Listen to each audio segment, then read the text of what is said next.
Okay, so as a quick addendum, in 1979, the year following the broadcast of the first radio series, a Hitchhiker's LP was released. Funnily enough, this wasn't a straight-up release of the radio series, but in fact a ground-up re-recording of episodes 1 to 4, featuring largely the same cast and production team.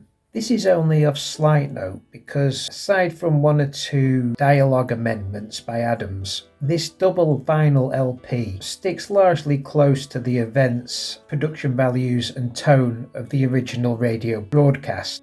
For those keen-eared fans, yes, there are some notable things left out for pacing reasons. Adams, unencumbered by the half-hour format of radio, here presents his ideal vision for how he would want Hitchhikers to be. Not a bloated, overstuffed affair, but more of a tight, zippy presentation. You do get some interesting things that have been excised. Arthur negotiating with Prosser whilst he goes to the pub with Ford. Arthur attempting to bluff his way out of being thrown out of the airlock by convincing Prostetnik Vogon Jeltz that his poetry isn't the second worst in existence. Deep thought surmising that a computer more intelligent than him will one day be invented. But these are all largely immaterial. The LP was released the same year as the first novel, and even uses the novel's cover on the back to accompany the sleeve notes. Like the novel, as I mentioned, it only covers episodes 1 to 4, I believe because Adams wished to have more time to add his own stamp to episodes 5 and 6, which, as you may remember, were co-authored with John Lloyd owing to the lateness of his script delivery in the making of the series. Unlike the novel, though, there is no tacked-on ending in which the heroes escape, ending in the same way as episode 4 does, and providing a cliffhanger ending, which in many ways works a lot better than the one from the novel.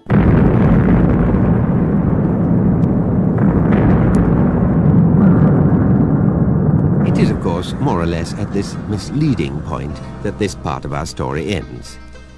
Though it is in many ways a remarkable story, contains much that is apocryphal, or at least wildly inaccurate, is reasonably cheap, and has the words "Don't Panic" written in large friendly letters on the cover. The following year, a single edition vinyl LP entitled The Restaurant at the End of the Universe was released, coincidentally the same year as the novel of the same name was published. Unlike the novel, owing to the cliffhanger ending of the first LP, the Restaurant LP only covers episodes 5 to 6. There's no inclusion of any material from the secondary phase. No Zaphod holding a seance to meet his great-grandfather, nothing about him getting fed into the total perspective vortex, and no meeting the guy in the shack who runs the universe at the end. Interestingly, what we do get here is the first instance of the largely rewritten Milliways material, which would all be used subsequently in both the novel and TV series. Ford meeting his old friend Hot Black Desiato. Oh, hi there, Ford. You talked to the big noise boy? Hot Black, yeah. I sort of spoke to him, yeah. What did he say? Not a lot. He's spending a year dead for tax reasons. Oh, yeah. Neat.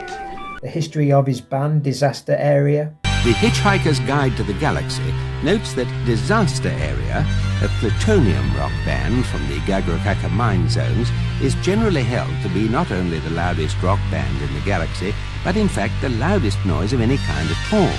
And the escape of the main characters, and Marvin's untimely demise in Disaster Area's stunt ship as it crashes into the heart of a sun. Would you like to...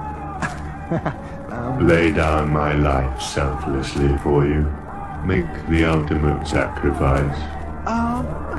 Yeah. Sadly, there's no mention here of the Haginenons, a concept I always quite liked, but is noteworthy in Hitchhikers for appearing in the primary phase and the primary phase alone. There's still no inclusion of the dish of the day scene at Milliways, one of the finest passages from the restaurant novel, and possibly one of the finest passages in Hitchhikers altogether. We also get some further material from the compare section, and this little moment of Max Quadrupleen and his cataclysmic combo.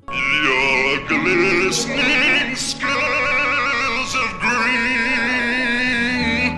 I don't know where they've been.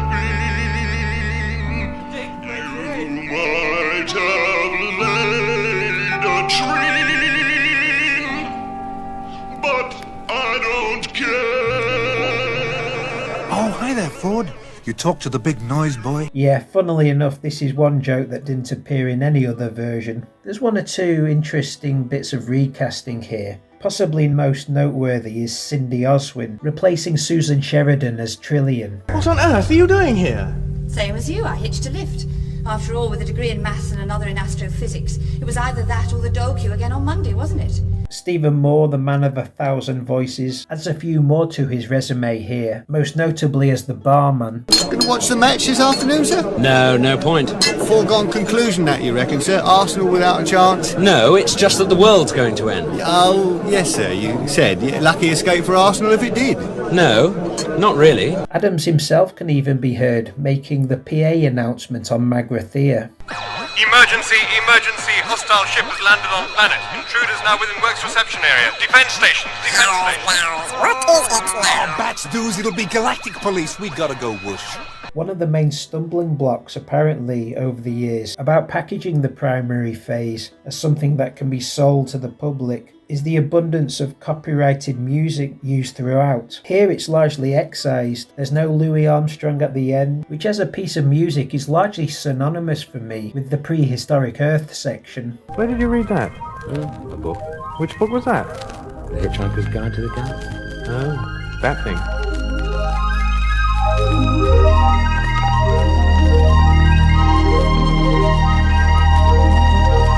The LP version of Hitchhikers is really of interest to fans only. Casual fans probably won't notice any difference, which I guess was probably the point, but for die-hard completists, they are something worth at least seeking out. If only for this moment here, which I'm going to play out with, a scene that was only ever heard in the original broadcast of the primary phase, and again sadly excised from any subsequent commercial releases of the series owing to issues with copyrighted music. Here it's replaced with a Pink Floyd sound-alike score. However, the way Mark Wing Davey times this joke will make me eternally thankful to these LPs that we got this little moment to treasure forever. Ford, do you realise that robot can hum like Pink Floyd? But I found what I was after.